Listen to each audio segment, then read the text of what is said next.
Joseph zai ming thanga fate mani fate ang maya enkol tu gondi thei ome social media dama kan lo khre dana chuan a thiam pa azai thiam ni pui super trial member ni pui pur bata ani hi chuanom khop maya ton tum pol som pani result a po kham pui hi a kon pass ve datlat maya pass mai pan levin fa sa kon pass ni na langa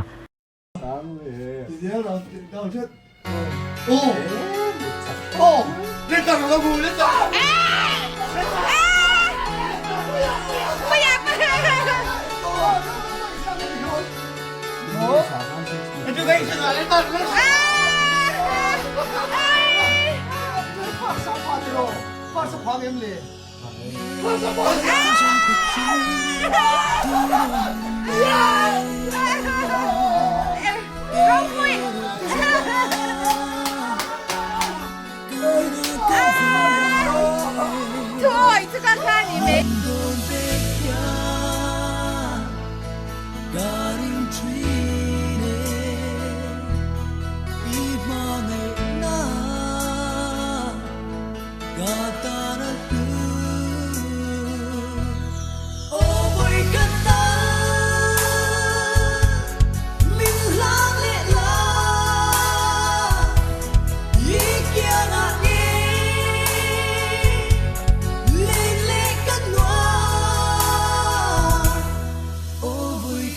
alom puyo ma he video ke en la yanin ai to na kal thuya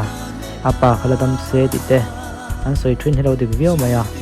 in thi san ton hu chuan hun lo mom an tonin nuka ula hun lim om an ton poin nuka ul box sia chu wang chuan eng ti zong pon loi ko hen du ni hen ti zong song te po khang ai to na kan nong wei maya eng pon ni se puipuia alom puyong rolin pro ba ta thian tha ni tlinga ani po hi ai sanom khop mai ti khaton tu ma hian Milarte news sa kan kontak lang lo thei raw ni